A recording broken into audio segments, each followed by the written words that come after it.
Good afternoon, everyone. Welcome back to 105.5. We are honored and absolutely honored to have two distinguished guests. We have Scoggins and the finesse key, but as of last night, known as Zach Caulder. Gentlemen, how are we doing today? We're good, man. Pretty good. How are you? I'm pretty good. I won. That's more than some people can say in this Well, conversation. I can say. Finally got that second win going. I hear you. Okay, there's no need for that. There's no need for that, sir. Geez, we have the same record now. Oh yeah. So all those grounds you sent the other day, you could just reverse the roll of them. So I'm not gonna lie to you. I'm surprised I'm 4-3. I'm not gonna lie to you. well, yeah. Let me jump right into it. Thoughts of last night's game. Calder, start with you. Man, if first thing, Grayson, you need to talk to Russell about throwing the ball to my boy a little bit. Try my best. Because if he'd at least got him 10 points, I'd have had 130. I wouldn't even have been worried about last night at all. But yeah, it ended up being a nail biter right there. All he had to do was throw one touchdown to Robinson or somehow Montgomery get one of either one. Luckily, the Bears are terrible. But Scoggins, what are your thoughts of the anti that happened?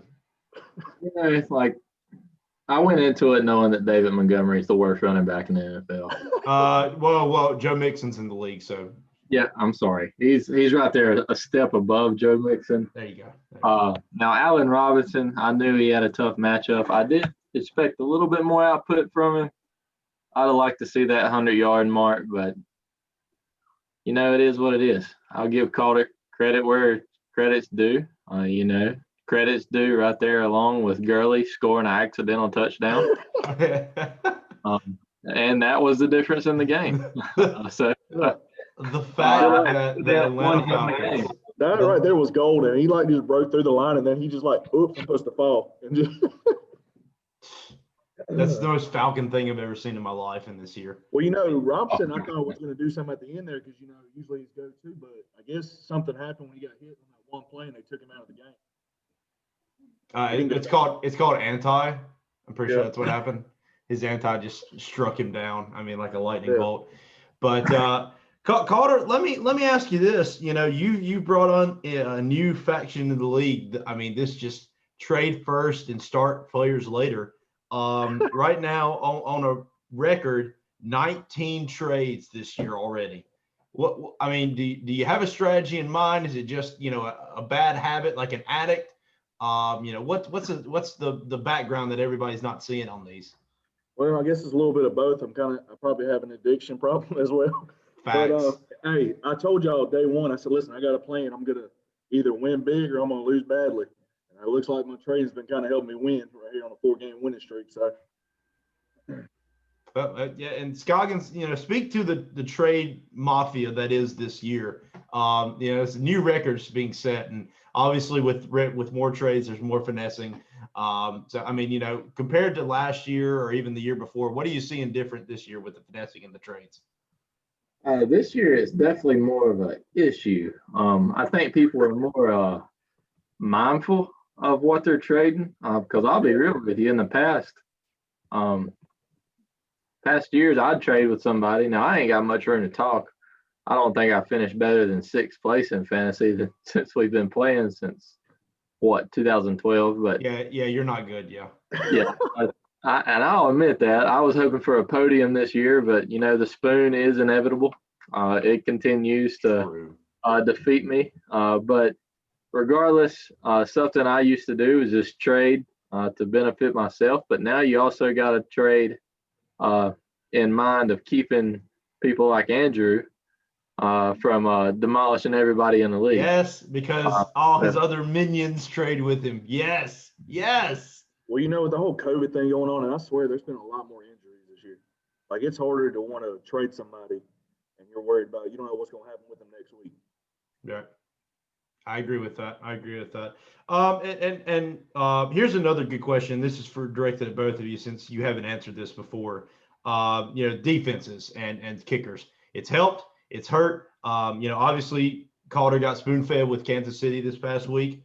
And there's been a lot of opinions formed on defenses, and obviously it'll change week to week. What's your take on that? And Scoggins, I'll start with you on that one. I am leaning towards keeping the defense, but I would like to see a second kicker added in. Oh my God! What? A whole different side of this that nobody else has said, because I think the kicker would help fight that accidental touchdown that we had this week. You know, like I had a kicker on the bench that would have compensated for the Todd Gurley accidental touchdown that would still allow me to win the game. And another way I look at it, I'm not just like all on the kickers or whatnot, but they do score the most points out of anyone in the NFL. So, you know, we look at that. We look at quarterbacks and running backs as scoring the most points on the team, but kickers are responsible for the most points in the NFL yearly. So why not give them a better chance to shine on a fantasy team?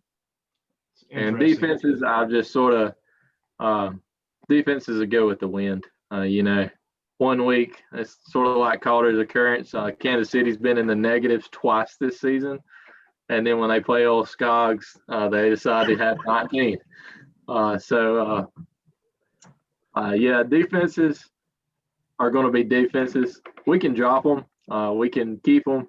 I'm sort of either way on those. But I would like to see a second kicker.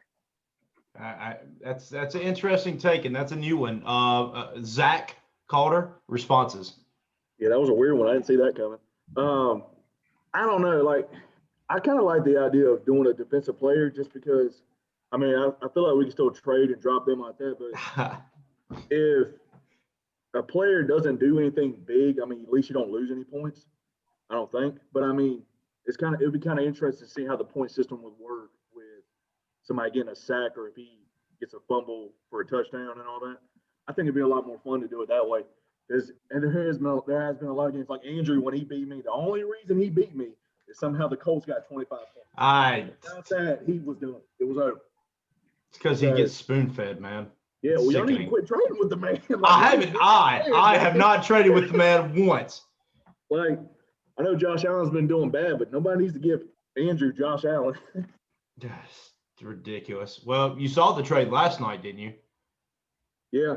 Well, yeah, I think Andrew got the better spot of that trade because Zeke's kind of doesn't know how to hold on to a ball right now. I mean, but you never know. He could come back and I mean, the season's young. Who knows? I mean, well, you know, I'll tell you this. Somebody made me a pretty good offer this morning for Kamara. Uh-oh. I said, uh-oh. You know, it gets to that point, like, you know, let me tell you something else that makes me mad. You know, Kamara he's one of the best backs, right? Right. The man can be a great receiver, everything. Man didn't even get a touchdown. Somehow Henry gets way less, gets like 40 less yards, and he's only like a point underneath him. Like, I don't know. But yeah, somebody offered me 2 running backs for Kamara. That's a pretty good offer. Just saying, after this week, Kamara might be on the trading block. We'll see. And ladies and gentlemen, that's a red alert right there. Right there. A bomb has been dropped in the Wednesday call. And I guess that's my argument for a second kicker. Looking at it now, I've had the kicker on my bench score more points than David Montgomery like 4 or 5 weeks this season. Maybe you should start as a flex. It may happen over David Montgomery unless anybody wants to hold him on the cheap. I'll hold him on the cheap. What's up? He ain't worth that much. I'll say this, though. Scott is right about the points. I mean, some of these kickers are getting almost if their team is scoring good, they're getting about 11 points a week. Well, and funny story, and Scoggins will attest to this, we actually nerfed the kickers' points. So it was going like 15 a pop, and we actually brought it back down. But, I mean, you know, like I said, the whole thing with kickers and defenses started to catch a lot of traction this year. A lot of anti-spoon feeding people, you know, crying and complaining, obviously. You know how it goes.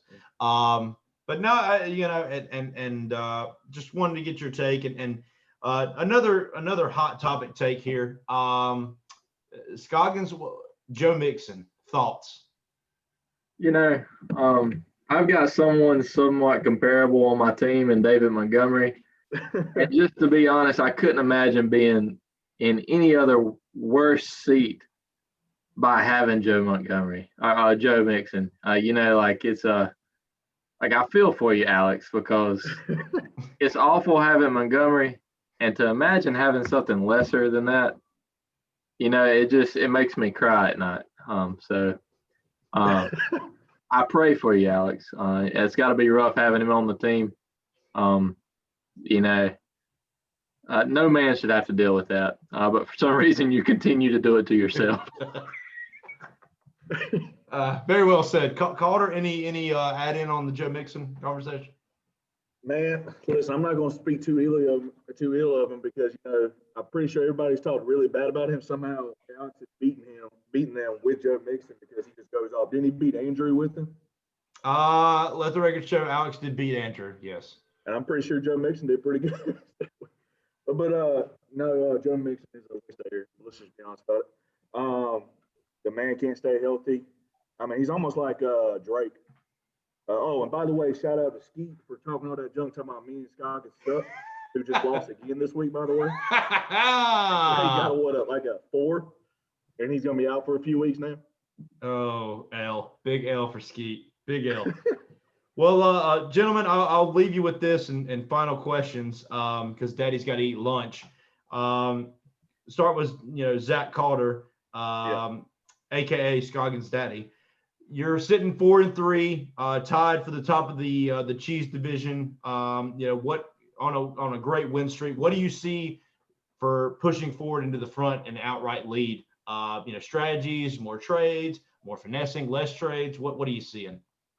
Well, I'll say this. One good thing I think that helped me win this past week. I picked up Swift, and I think Swift's gonna start being their primary back. So him getting 10 points a week will definitely help in that flex spot. I'll tell you what, I'm a little worried I might lose this week. Because, Watson's out, Fuller's out, and Deebo Samuel got hurt. So now I'm stuck with Jimmy Garoppolo, who can't get 10 points apparently. Tua, his first start against the Rams, so that might not be pretty good.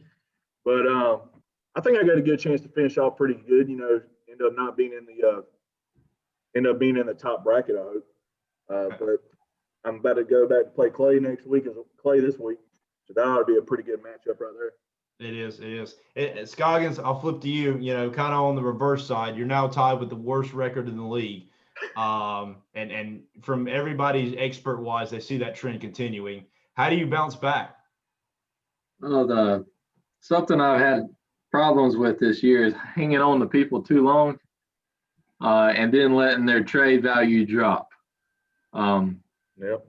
Quite honestly, I should have got rid of Cooper, Adrian Peterson quite a while ago, and at this point, I really don't see nobody taking them. I'll hold them for the cheap. It may happen because that's going to be the keys in moving forward is getting rid of cutting some of the fat and adding some more value to the depth. I've got through a lot of the bye week problems I'm going to have, but as you can see with Chris Carson with his foot injury, my next best back is Adrian Peterson, and I'm pretty sure he played ball with Moses back in the day. Hit me up with the trades. I need some depth. Basically, everybody's for sale for the right price. Oh man! You know what? I'll actually add on to that too. I'm actually might be looking for another back, maybe another receiver for the future. So Shocker. couple of my guys. Hey, I got a winning shot this year. Shut your mouth, guys. But I'll pretty much. I mean, Fuller's on the thing. I tried to give him off to Andrew yesterday, and he tried to lowball me. So that's a shocker. I mean, that's like saying the sun came out. But I got a couple guys that are open for some trades. People want to send something good my way. I gotcha. Well, gentlemen, we'll keep it short and simple. Again, appreciate your time. As always, for all our viewers out there, definitely check in every week. Highlighted matches, roundups, finesses, anything like that, we got you covered. Zach Caulder, again, congratulations on earning your first name. Scoggins, better luck next year. That's all I can say. I do want to point out my new name on fantasy. I did stick to my side of the deal. Inferior Zach is in there, as long as y'all also know that I am the superior penis. You can't have. I know what happened to what we said. You're going to be Joe Biden is my Don. What a mercy. Well, gentlemen, I'll let y'all give back to your betting affairs, but appreciate the time, and we'll definitely catch you throughout the rest of the season. Appreciate your cheese, man. Sounds good. Golf, let me know when you want anything golf. Yeah, I think it's time for a big group golf match. See y'all, fellas.